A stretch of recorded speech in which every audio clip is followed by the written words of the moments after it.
Rehearsal will make memories stronger. Rehearsal will make memories stronger. Rehearsal will make memories stronger. Very nice handwriting. So here's what you're going to do the next time to see if you can get some more words remembered.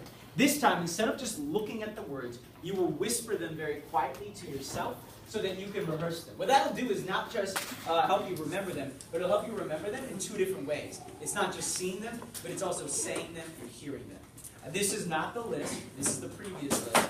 But be ready to start writing these words in the next 7, 6, 5, 4, 3. Can't hear you. Didn't raise your hand. 2, 1, go. Just look. Just look. My bad. Just look. That was my bad. Just look. I think that's what Jonte was saying. Thanks.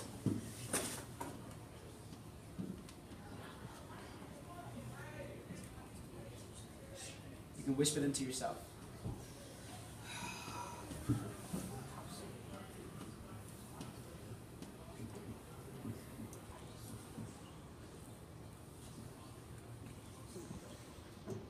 Right.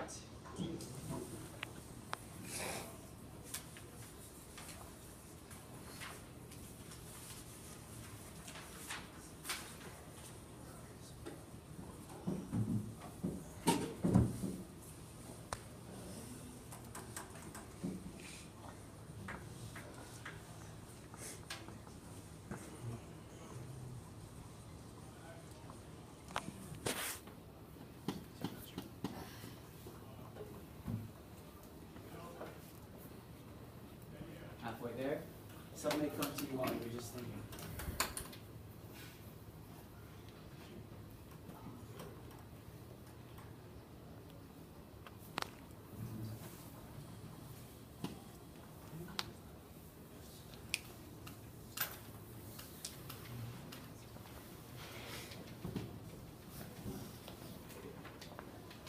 And that's time. Pencils down. Hands and eyes. Who? Hands and eyes. Who? Here's the answers. Take a look. If you got more this time, give me a pat on the clap. If you got less, pat on the clap. Same amount, pat on the clap. Okay.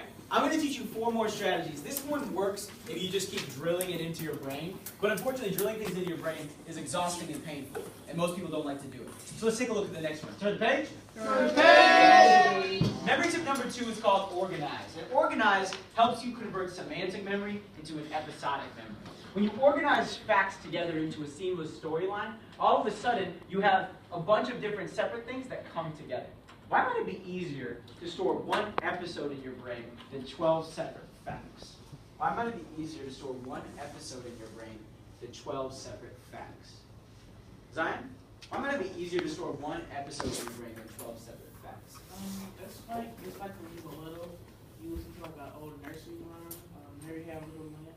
So if you make those words into like a little thing you say in your head, you automatically just write that. Good. You're describing for me how it's easier and that it's easier. Can somebody build on why it might be easier? Think about, in your brain, in your explanation, you want to talk about the brain. Edwin? It is a pattern. Can somebody add to that? Because one sentence is easier to remember than 12 words. Yes. One sentence is one thing, and it's easier to remember than 12 separate words. Go ahead. It's like we using the phone number, you don't say blah, blah, blah, blah, 25, 25, 35, we say 25, 35. Yes. And you're actually jumping ahead to strategy number 5 too. So I'm going to stop you there and then come back to you when we get to strategy 5. So when we chain it into a story, we translate many semantic memories into one. What kind of memory? What kind of memory am I going to write next? Charles Hunter? Many semantic memories into one. What do we call a memory when it's a story? Judgment E. E. I don't know how to say it. Someone help him out? What is it called? Say it. Episodic. What is it? What is it, class? Episodic. So we change it into one episodic memory. Here's the next round. This time you're going to see a bunch of words, just like last time. And I want you to try to chain some of them together into a story. You don't need to put them all into a story. Like, you just probably won't be able to in 30 seconds. But you can probably put at least some of them into a story. And if that happens, then you're going to make sure that you're able to recall it later.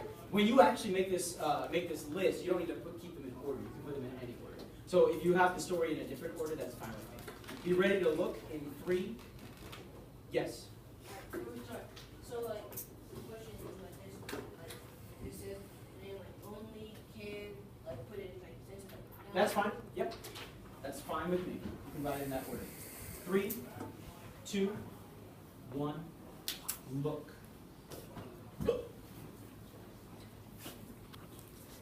And you can still do the whisper strategy as well.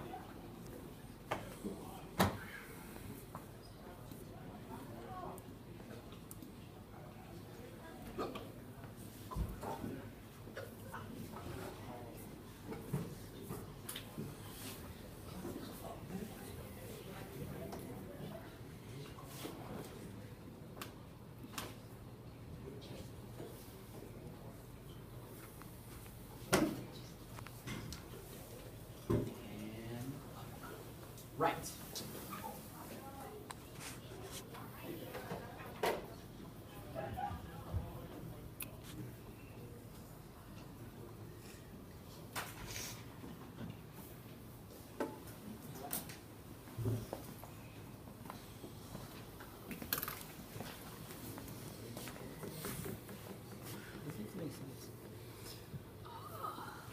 Doesn't really make sense. Makes more sense than what it was before.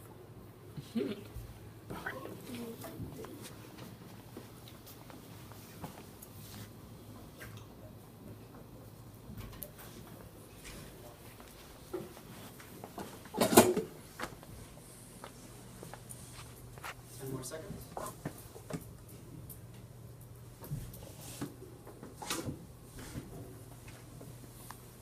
And pencils down.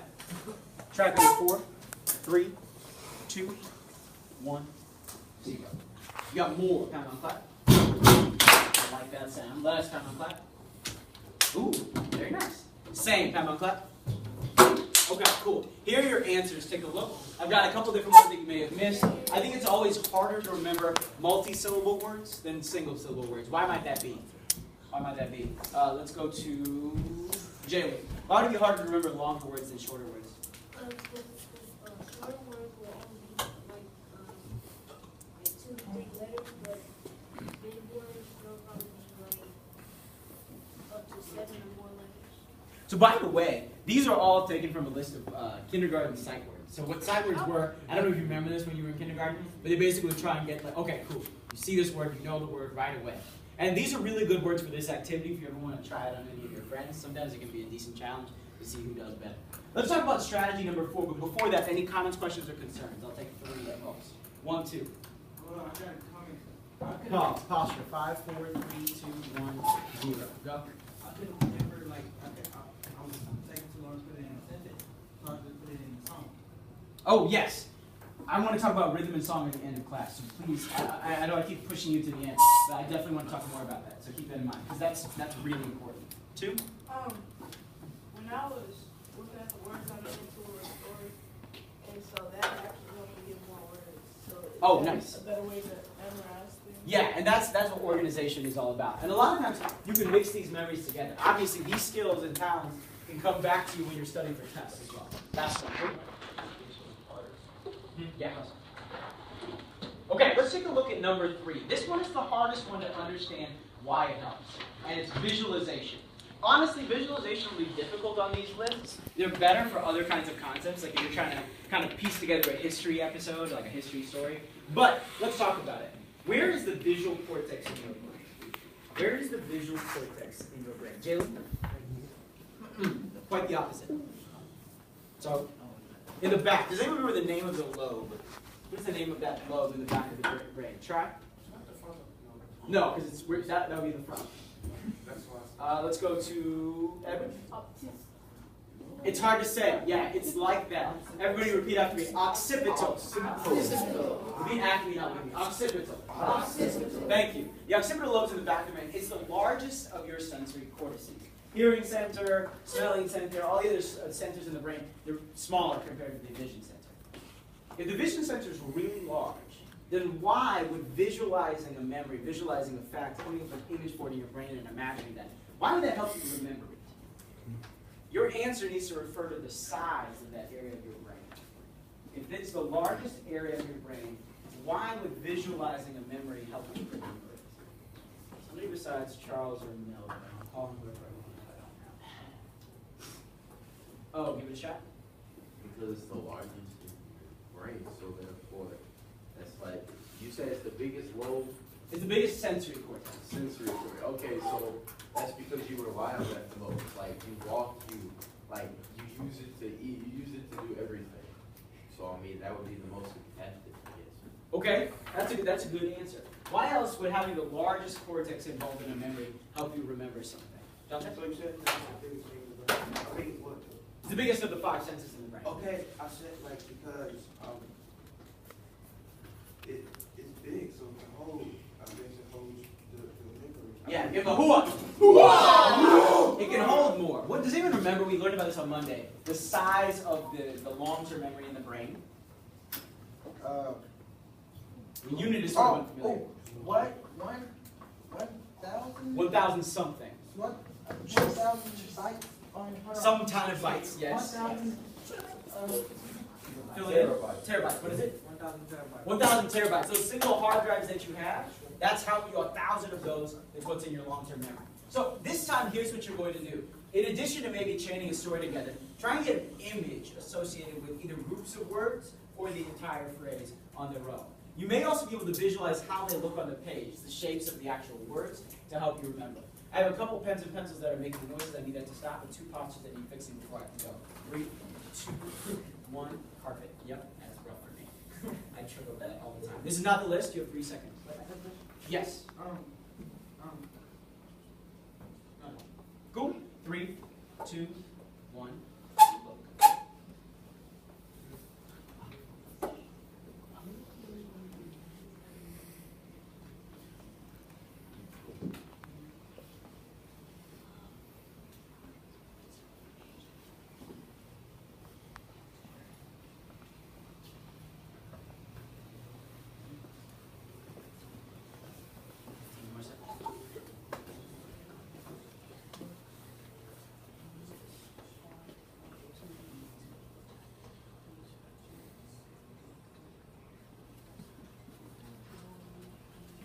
And right.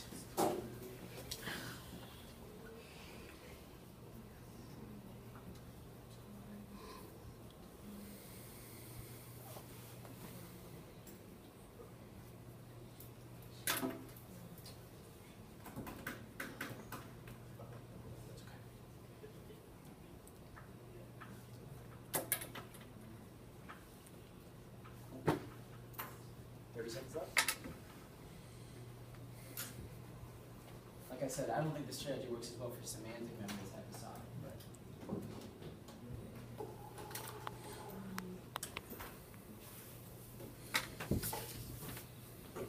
but 15.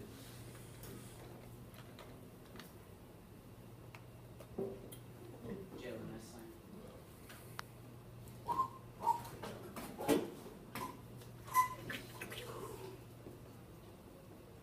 Time. Pencils down. Tracking 3, 2, 1, 0. Hands down. Hoop.